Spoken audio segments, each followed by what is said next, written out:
Welcome to the next in our Keywords series. As we do with all events that we hold, we'll start with a territorial acknowledgement. The University of Alberta respectfully acknowledges that we are located on Treaty 6 territory, a traditional gathering place for diverse Indigenous peoples, including Cree, Blackfoot, Métis, Nakota Sioux, Iroquois, Dene, Ojibwe, Inuit, and many others. In this room just a few weeks ago, actually, our department held an event called Sparkfire, where we had three Indigenous sort of educators from the community with us talking about good introductions and protocol and practice for good introductions. It really struck me at that gathering how much colonial and decolonial relations of power and justice are lived in bodies, and how gestures take place from handshakes to touch matter. This is apropos of our topic today, our keyword, which is race/body. So I'm Sarah Doro, and I'm chair of the Department of Sociology, and I'm really pleased to welcome you to this next iteration in our Keywords series, where we invite a multidisciplinary panel to grapple with key concepts. I work on this series, which is now in its fourth year, alongside a really great organizing committee of graduate students. Keywords is a sort of triple-barreled event in that it starts with 5-minute remarks from our three panelists, and then we go into a moderated panel discussion, and then we open up for discussion with the audience. So it plays out in these various stages. I will hand things over to Griffin Kelly to introduce our panelists and get us started. Griffin. My name's Griffin. I'm a master's student in the Department of Sociology. Thank you all for being here today. Today, our discussion is going to be moderated by Prof. Collins, who's a second-year doctoral student in the Sociology Department, and his work focuses on negotiations of identity in the workplace. So thank you, Prof, for moderating. Our first panelist is Dr. Shirley Ann Tate, who is a professor in the Sociology Department and the Canada Research Chair Designate in Feminism and Intersectionality. She joined the U of A in 2019 from Leeds Beckett University in the UK, so welcome. Her research focuses on Black feminist decolonial diaspora studies. Dr. Tate takes an intersectional perspective to examine race and gender bodies, institutional racism, and decolonization in universities. Second is Dr. Danya Monsef, who's a professor in drama at the U of A and is cross-appointed with Campus St. John. She's also a poet and playwright. Her work examines contemporary culture's relationships to spectacles of coercion and violence. She also looks at the integration of technology and media into theater and its implications for performance. Third, we have Dr. Rebecca Sockbeeson, who is an associate professor for the Indigenous Peoples Education Program at the U of A, and is also a political activist and poet. Her work focuses on Indigenous knowledge, ways of not knowing, and issues of anti-racism and decolonization, most recently in her text, Red Hope Pedagogy. So before this panel discussion, we gave the panelists some questions to consider before our conversation today. And so just to give you an idea, they were, how do you think about and engage with the concept of race in your work?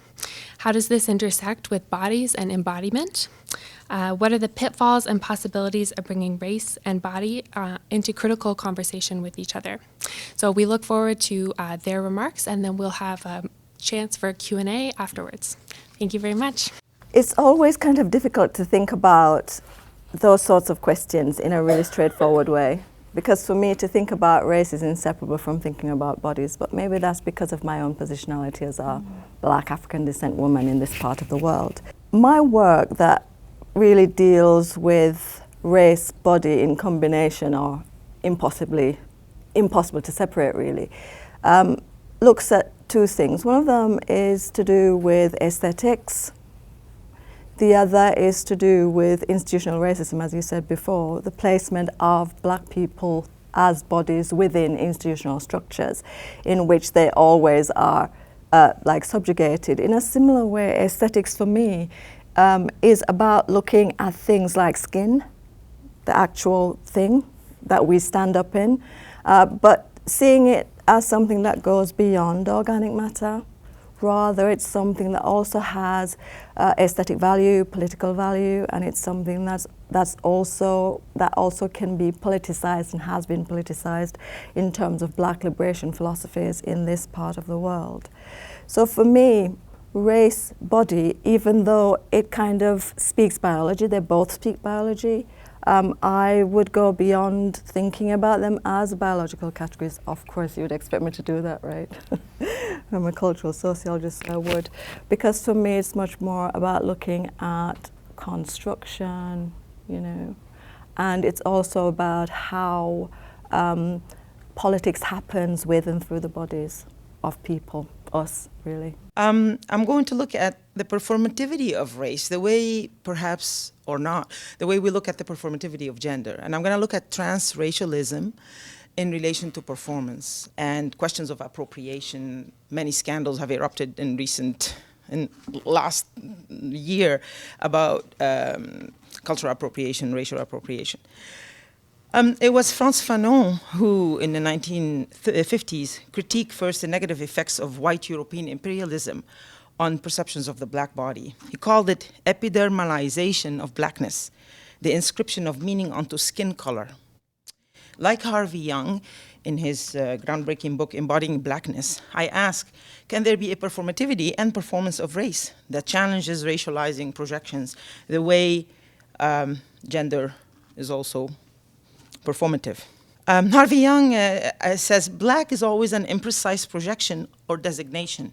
It is an enigma wrapped in the darkest and deepest subliminal fantasies of Europe and America's cultural identity, as Henry Louis Gates Jr. observed, quoted by Young. The mystery of blackness, which manages to become a fact through repeated deployment across a range of bodies, encourages the misidentification of individual bodies as the black body, says Young. The black body is who we see from that outside perspective. It is the imagined and yet highly misrecognizable figure who shadows the actual unseen body. The important point, which Fanon understood, according to Young, is that the invisibility and misrecognizability of black bodies structure experience.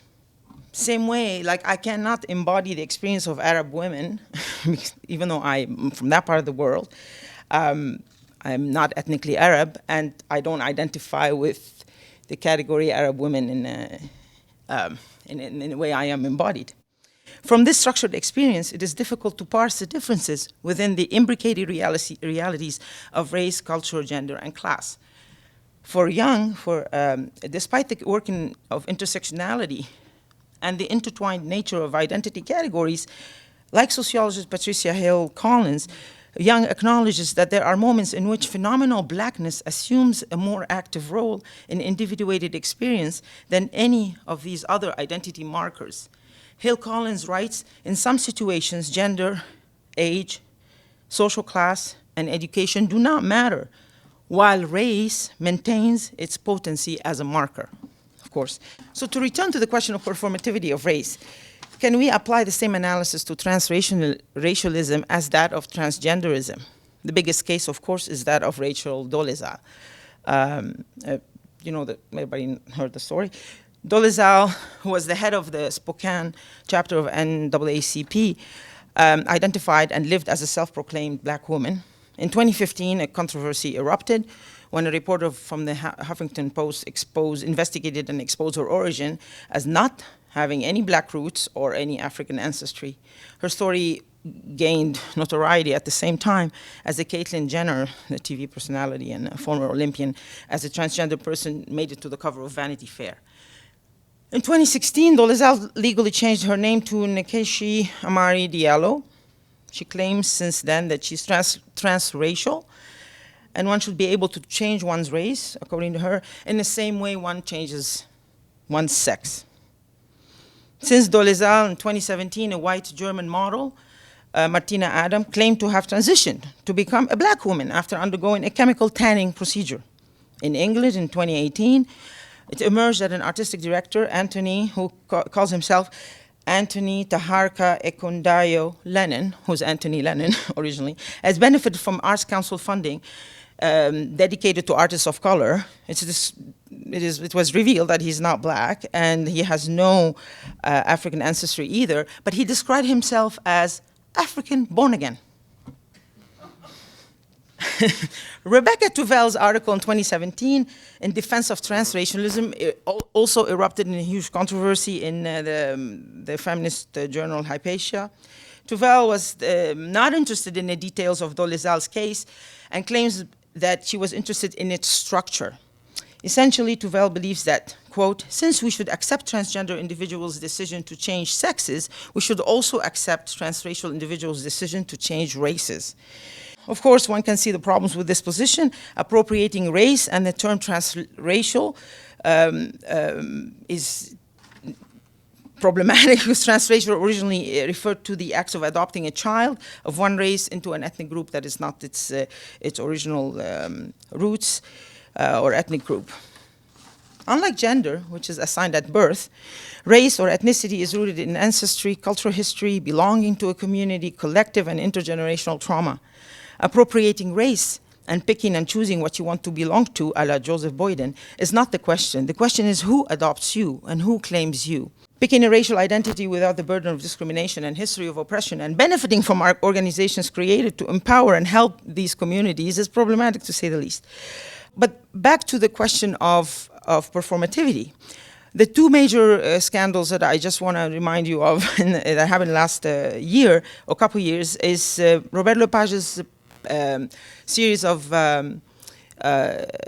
jazz songs called Slav or Slave, where they plan to do it at the Montreal Jazz Festival with no input from the African Canadian community or so slave songs performed by white performers.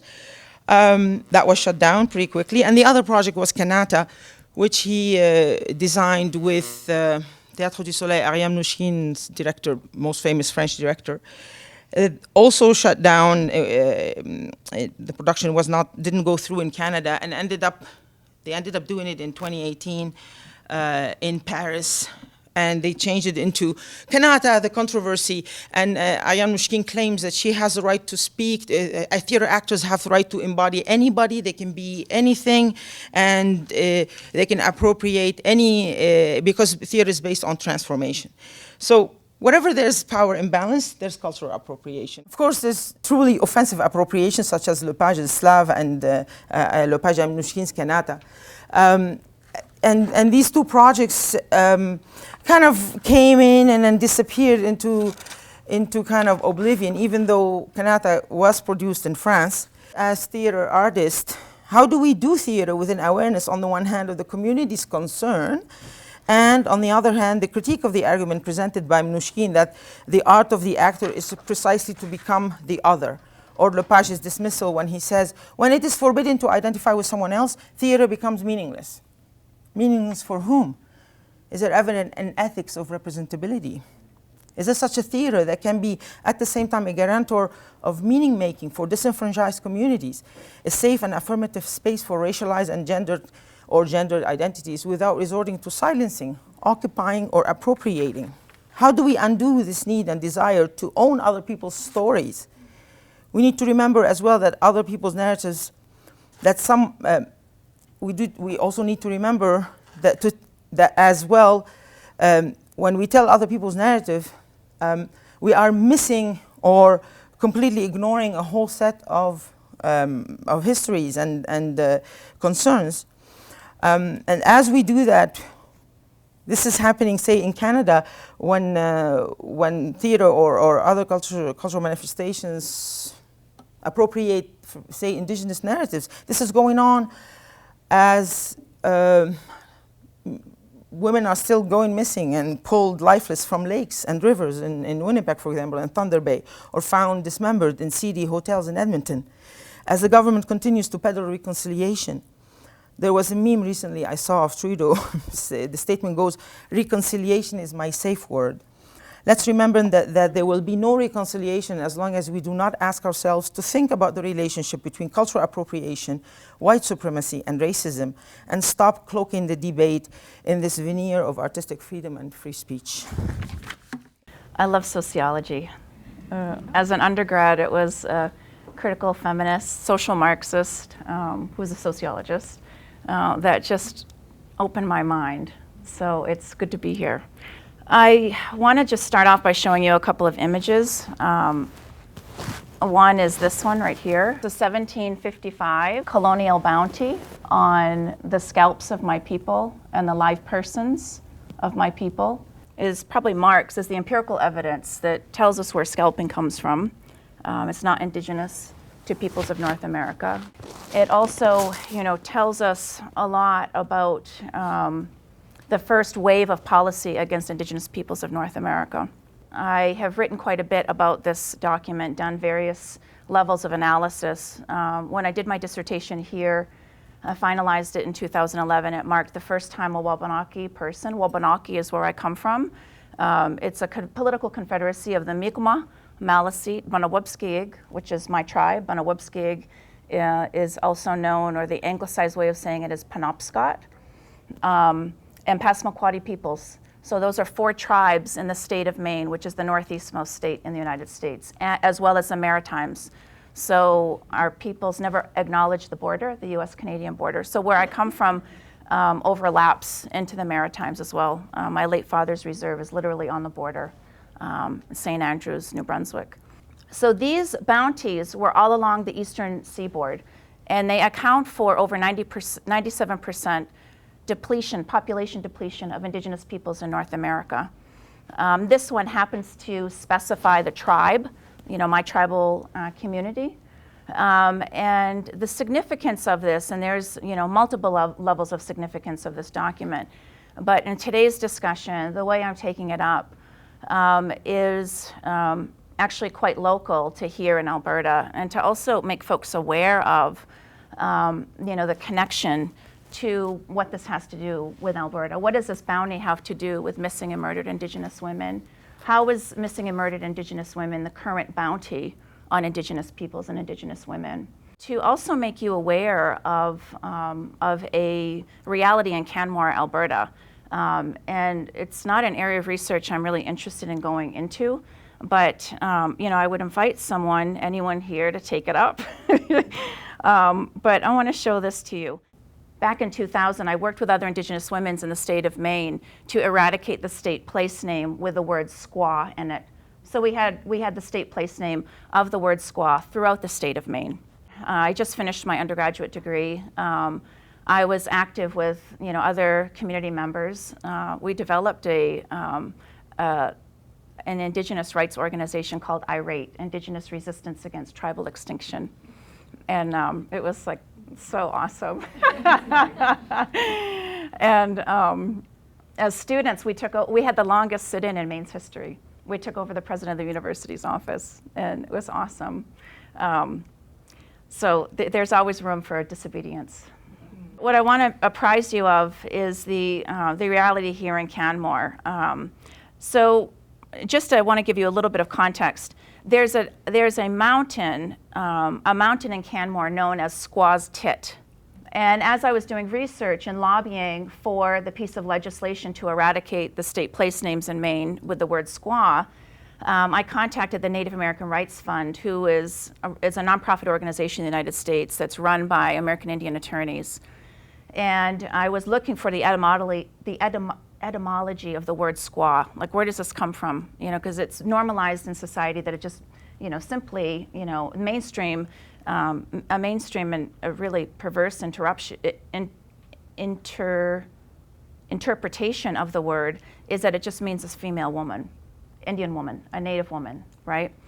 Which is, couldn't be any worse. I remember my aunt when we were testifying, because one of the legislators in the Senate had said, but doesn't this just mean, an Indian woman? That's how I've always known it. This is a white male. And she had invited him to come to Indian Island, the name of my reservation, and call a woman a squaw and see how she would respond. And so the Native American Rights Fund, NARF, had explained to us at the time that it is actually, as we knew it as Native women, we know that that's an incitement for violence, right? But the way that NARF took it up was that it's a anglicized word of saying squaw, which in Algonquin language is woman. And it was used as a way to incite violence where settlers would grab their crotches and proceed to rape and pillage the women, by using that word squaw, analogous to the N-word, right, with lynching, right? But it's so easy, we don't even say the S word, we just say squaw, right? So that's how normalized this is in society. So a squaw's tit in Canmore it has not been eradicated. It's still very much well known as squaw's tit. So I really appreciate both of what you're raising here, because the point at which whenever there's dehumanization, there's violence, right? So reduce Indigenous women to being dehumanized, and imagine for a moment, I don't know. I don't even know what a derogatory name is for a Ukrainian woman, but a Ukrainian woman's tit was named a mountain in Canmore. Just imagine that for a moment. It just would be unheard of and unacceptable. So for all of you feminist activists out there, there is a big job to be done in this province. I want to contextualize even further the genocidal document because it's also known that not only were the scalps taken, so back then in 1755, a live man brought in was worth 50 pounds. And in today's currency, that's roughly equitable to, in today's market, about $45,000.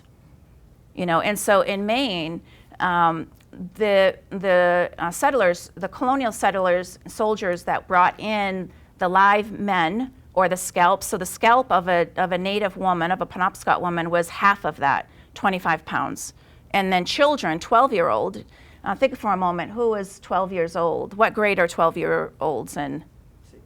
Sixth, seventh grade, 6th or 7th grader, right, brought in was worth 20 pounds. These were afforded, when colonial settlers were brought in the most scalps or the live prisoners, they were also afforded the first dibs at the Maine coast, at the highest real estate or the most prestigious coast. The Maine coast is renowned, and National Geographic identified it as like one of the top 10 most beautiful places in the world to go to. 90% of the Maine coast is privately owned. So we can see the intergenerational wealth distribution that happens because of these genocidal bounties. The way I take it up, and not only were the scalps and live women taken, the scalps and live women and children and the scalps of the children, and they were compensated for, but the genitalia of women, the vulva was ripped, was cut out off women and put it on the saddles of colonial settlers. And this is as close as, some of the massacres in this area. Certainly in 1864, I'm just going to read an account. In going over the battleground next, and this is the Sand Creek Massacre of 1864, which is just south of us here in Alberta. In going over the battleground the next day, I did not see a body of man, woman, or child, but was scalped. And in many instances, their bodies were mutilated in the most horrible manner. Men, women, children, privates cut out. I also heard of numerous instances in which men had cut out the private parts of females and stretched them over saddlebows and wore them over their hats while riding in the ranks. And so just north of there is Squaw's Tit in Canmore, Alberta. So I wanted to just make sure that there's an awareness of this, and there's room to do research around this. And I was shocked. I just did a talk for Isabel's feminist workshop in March, and I wanted to make the feminist community aware of this reality. I did some preliminary looking into it, and it hadn't been removed. It's still on Google Maps, and it looks like this. Actually, doesn't look like a tit at all to me, but you can see that it's the level of inaccuracy and dehumanization. Thank you for your opening statement.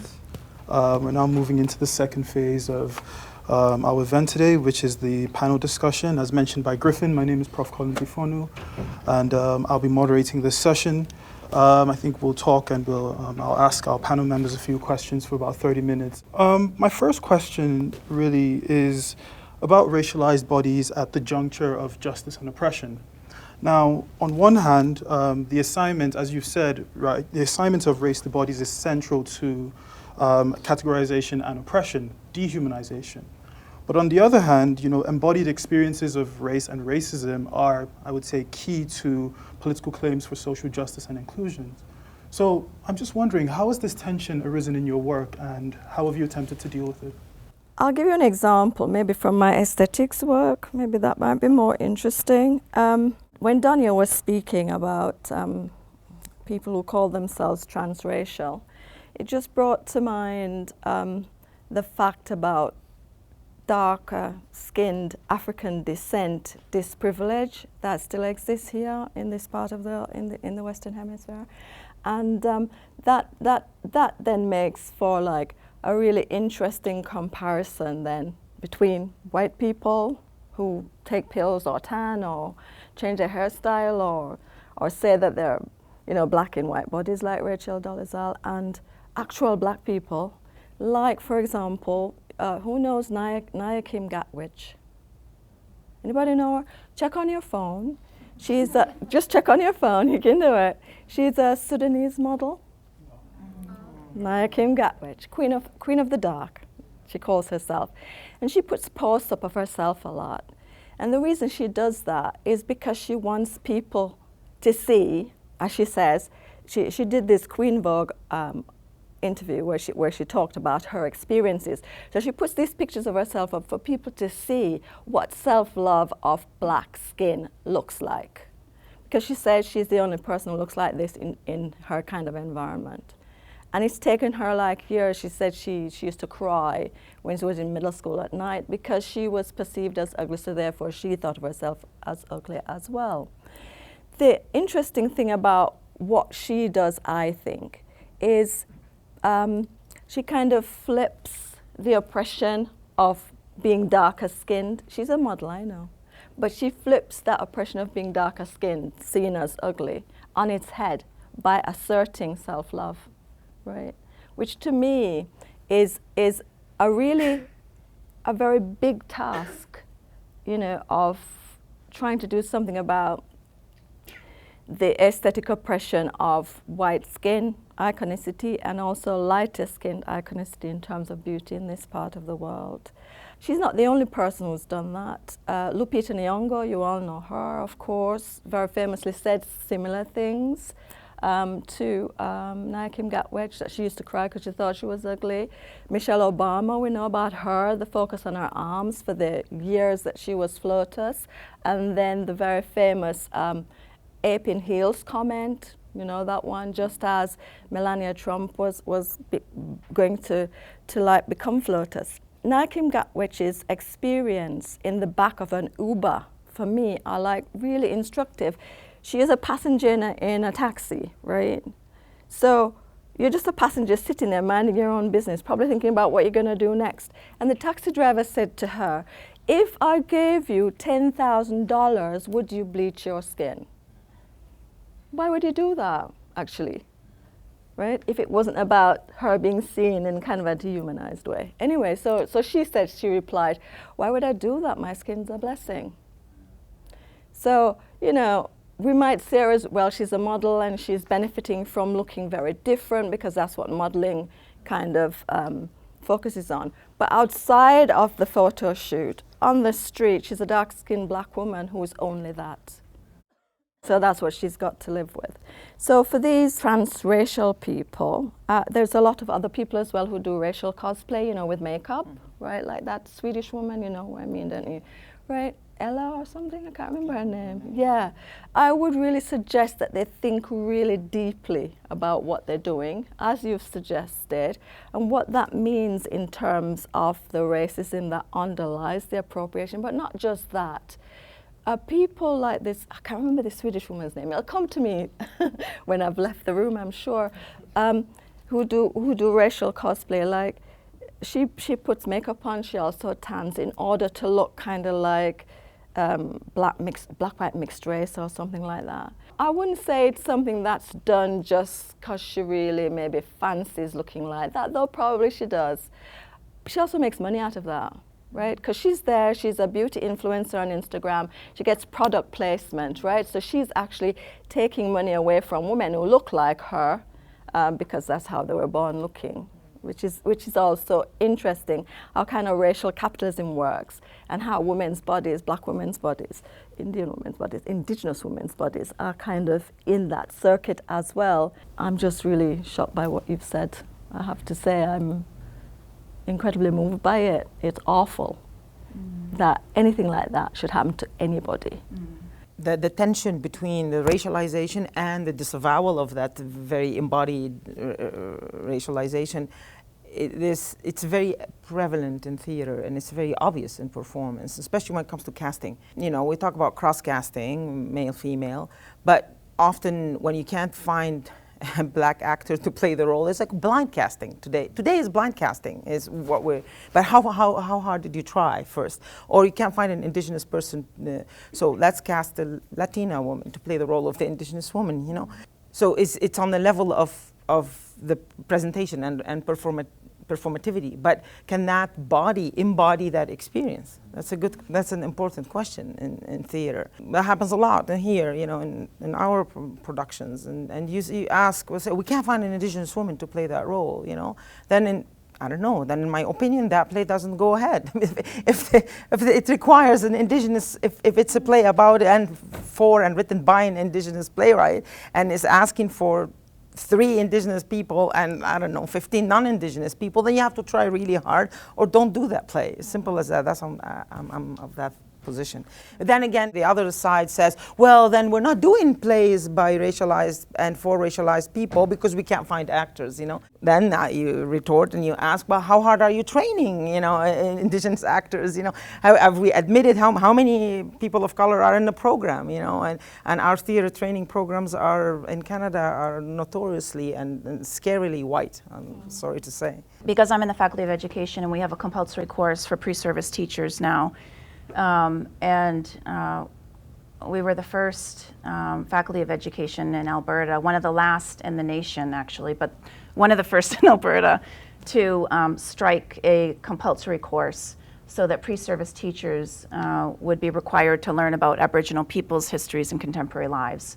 So I work a lot with pre-service teachers in my teaching practice, and then in my graduate teaching practice, I work with a lot of Indigenous community-based individuals that are helping to run their school systems, right? And rebuild, maybe even revolutionize their school systems. I'll say in the context of the undergraduate students that I work with that are setting out to become teachers, it's helping them to understand the socioeconomic distress that Native people are in Alberta is one of my priorities when I work with this student population, because inevitably they will be getting into classrooms where, you know, some of their classrooms are going to be 2/3 Aboriginal students, right? And so I draw on a lot of statistics, socioeconomic statistics, and the biggest challenge in that is helping them to understand that as Native people, we are so much more than the socioeconomic data in the systems that have created our lives, you know, the realities within our lives. So Indigenous women are 7 times more likely to experience violence and die of violence. As Native people in Alberta, we're the least likely to be homeowners in our homeland. The poverty rates, we are certainly the most impoverished group, so over half of Native women in North America, and these reflect in Alberta as well, over half of Native women are living in poverty. Like as we're talking right now, there's Native women out there that can't feed their kids here in Treaty 6 territory. So it's helping my students to understand that as Native people, we are so much more. You know, the suicide rates, the incarceration rates, Native men, 9 out of 10 Native men have been incarcerated at least once in their lifetime. That's racialized embodiment. I mean, that's like the deepest form, I think, of racialized embodiment. So that the capture of Native people, like in this bounty, the 1755 bounty, is ongoing. The capture of our people that are incarcerated, the pipeline from education to prisons is real. That's the racialized embodiment. So helping my students understand that we are so much more than that, and that there's a legacy that we've all inherited of the racialized embodiment of Indigenous peoples that they are not to blame for, but that we are collectively responsible for addressing. So making sense of it and being able to engage with critical theory. I mean, just, that requires a certain level of critical theoretical engagement, critical analysis, to understand, as a pre-service teacher, okay, well, this isn't really who Native people are. This doesn't define who they are. But at the same time, this is their reality. This is our reality, right? The socioeconomic data is our reality. So helping students to discern and unpack, where does it come from? That this is, and engaging a bit in tribal critical race theory, which is Brian Brayboy introduced this terminology into the literature, drawing on Black civil rights activists who developed critical race theory, right? And so in my work and how I help students to make sense of that is the engagement of how have legal systems and policies historically and contemporarily designed to oppress Indigenous peoples. Indigenous peoples in North America are the most heavily legislated against group than any other group. There's more laws about us to identify us as a problem, including our bodies and minds, which in many of our Indigenous languages, the mind and body, there's the same word. That's how inextricably linked the mind and body is for many, within, not all, but within many of our Indigenous languages. So that's sort of how I engage with it. Tribal critical race theory would look at, the laws, so how is it that a society enacts legislation to require and kidnap children in Canada and send them to Indian residential schools? What are the underpinning ideologies that allowed for that? And it's deeply racialized. And so, the capture of those children, and placing them in those homes, and, the prisons. So I think it's a really important one, and it's a tough one, because students come to their undergraduate degree and they haven't really been invited much to rethink history. They haven't been invited to even rethink everything they've ever known, much less critical theory. It's a challenge. It's not easy, but it's, as a result of that, I am the deliverer. I deliver the difficult knowledge, not the lovely knowledge. And so I'm a hate crime survivor because of it. I've had white supremacist students come after me. And so that's real. And that's, racialized embodiment as well, because of the implications of that within my own body, right? We are the data we collect. As racialized scholars, we are the data we collect. So it's not like it's over there somewhere and we're observing it. It's also the spatialization of the violence and how the embodied woman's, the name of the mountain is overlaid, and there's a kind of a connection between that naming, the politics of naming, and the contemporary violence that continues. In Canmore, they changed the name of the Chinaman's Peak to Haling Peak, right? Haling Peak. So is there a process? I don't know. A lot of people work on the mountains, or at the U of A. I know. Has there been any attempt to look at place names? And we have a colleague who works on place names in Vancouver, and various parts of, especially Stanley Park and the original Indigenous names. But I don't know if this has been looked at, especially in the Rocky Mountains, and that's an incredible example of how the spatialization is overlaid onto the woman's body, and then it continues the violence in a way you can't. I'm glad you pointed it out, because we have to look at them together. Yes, yeah. And you think 1,200 missing and murdered Indigenous women, and we know that it's way more than that, right? But if you were to even just place that into a ratio on this campus, that would be 27,000 students. All of a sudden, they're gone from the University of Alberta. We have a 40,000 student population. The nation would be in an uproar. When one white undergraduate student goes down to Mexico for spring break, it's on the USA Today show the next morning. Her parents are being interviewed. That's happened at least a half a dozen times. I guess my next question, really, I'm going to stick with you, Rebecca, if you don't mind. And it's really about pedagogies of embodiment and knowledge.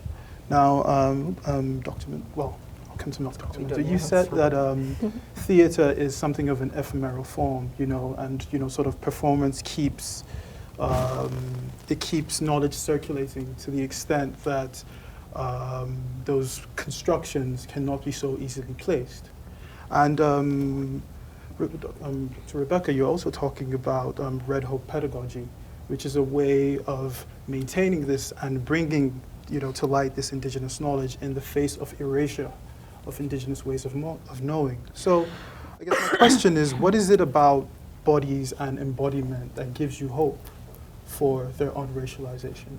Because I looked at this for so long and so intensely, I was feeling as a doctoral student incredibly hopeless. And when I looked at the data, when I looked at what we had in front of us, Vine Deloria, before he passed away, he wrote a piece about the windmills in our minds, and he encouraged us as Indigenous graduate students and scholars to. He cautioned us to not climb academic ladders, to be conscious of the needs of our respective communities.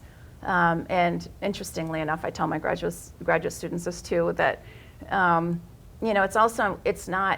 it's not useful. It doesn't serve us to complain about being students all the time. There's so much work out there to be done. Like, we've got to strategize, and think about, okay, how are we going to do this? We've made the choice to be miserable doctoral students. And how are we going to be responsive to our communities? How can we work with one another, take care of one another? This is where I come from, and lots of my other Indigenous scholar colleagues that are community-based, this is how we've survived. We've taken care of each other. With that principle, it's, I was really supported by my Indigenous doctoral cohort here.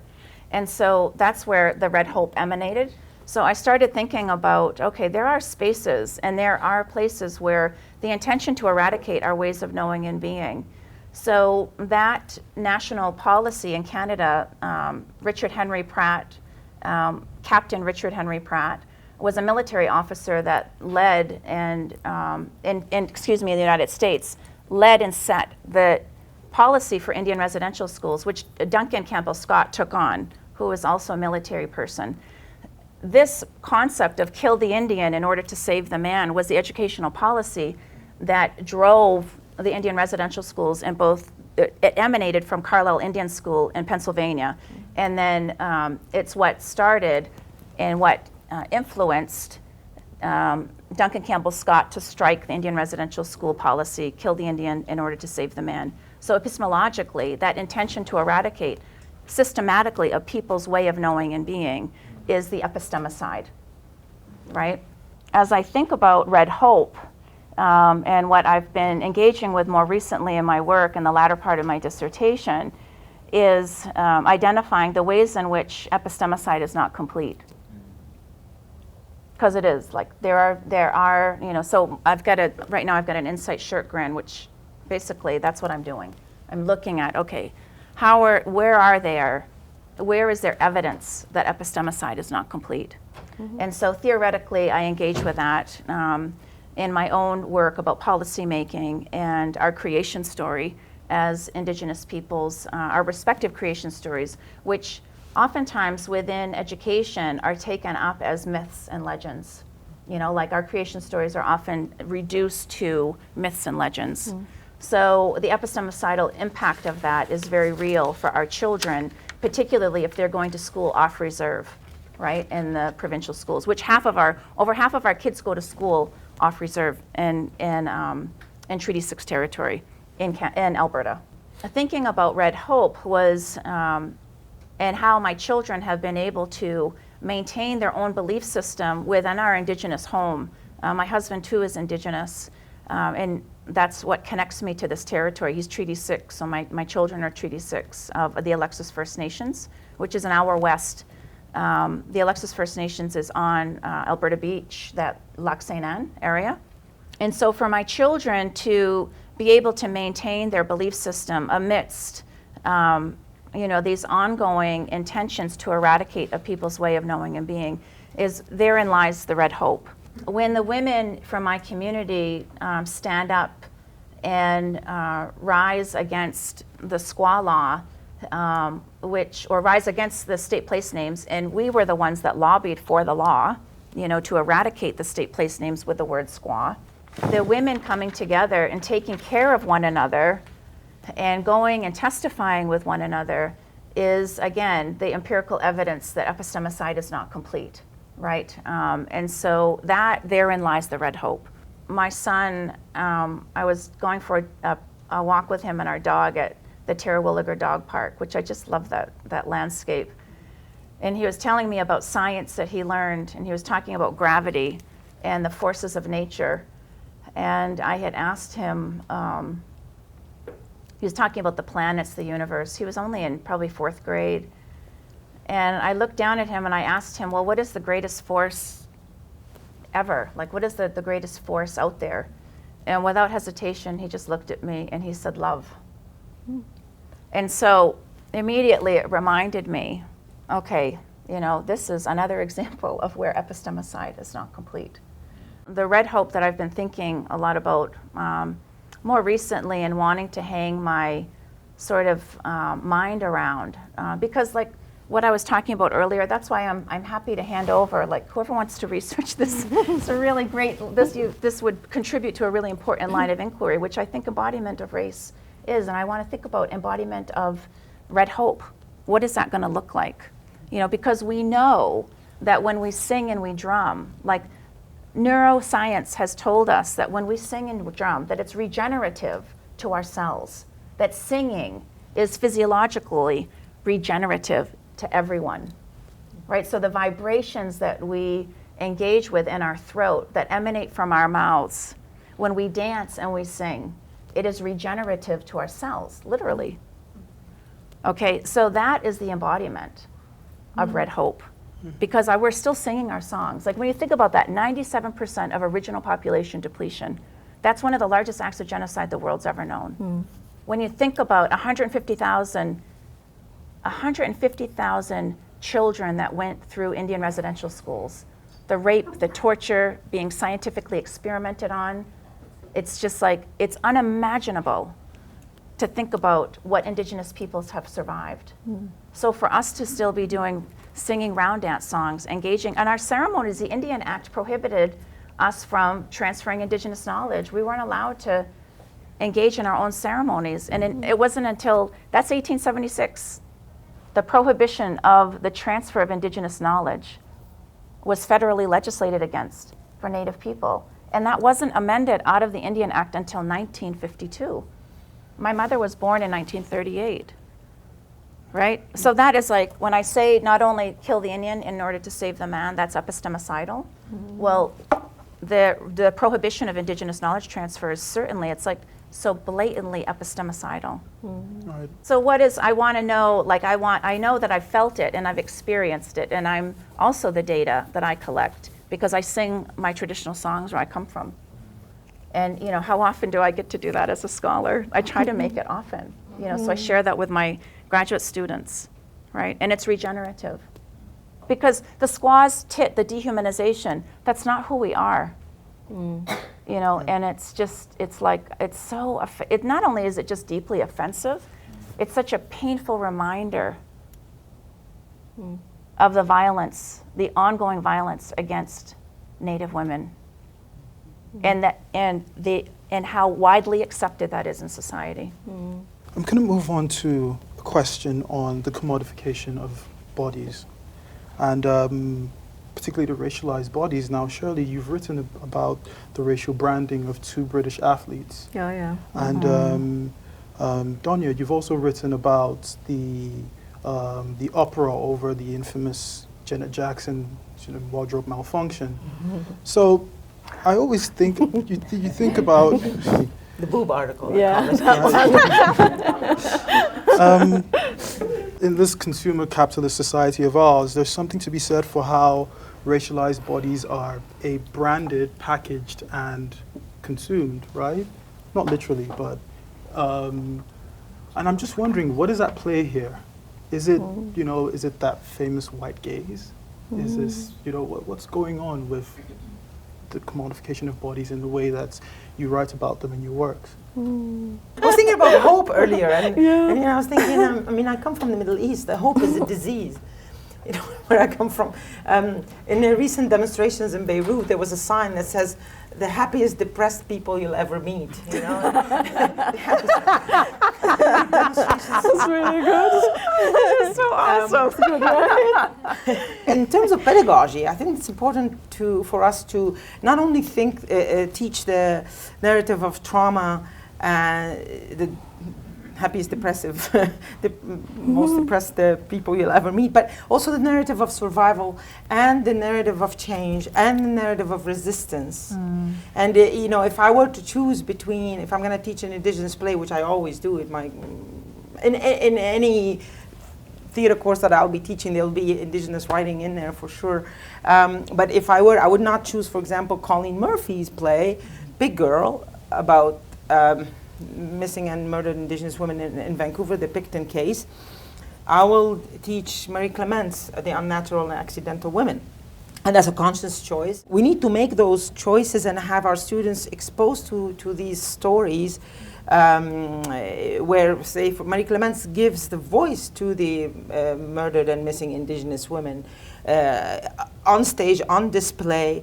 You know, taking up the voice, embodying that experience is important in terms of our teaching. So I think we have to shift the attention towards resistance and resistance to, you know, the mainstream or the mainstream narrative that's, you know, continues to be. I mean, every time there's some civil action somewhere in the States or even in Canada,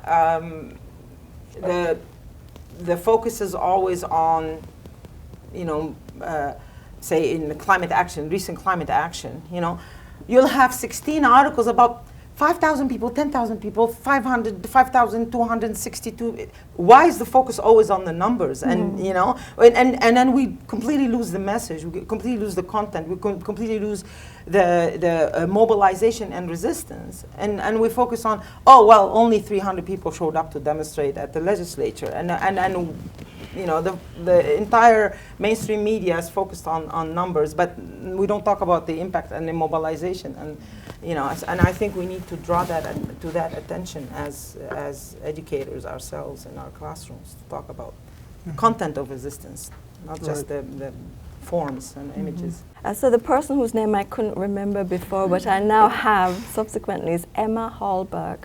You can check her online on your phones if you like. When I began to think about writing about two British athletes, one who is black-white mixed race and the other one whose parents are Ghanaian, so assumed to be unmixed, I was kind of fascinated by how their bodies were used or not used by the British nation. So for me, racial branding is also something that's relevant for the nation itself, how it wants to imagine itself, right?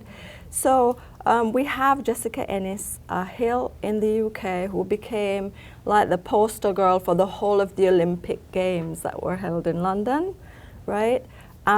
She became incredibly rich from sponsorship from different companies, you know, was seen as kind of like a symbol of beauty. She was in like lots of women's magazines. She did like makeup ads as well.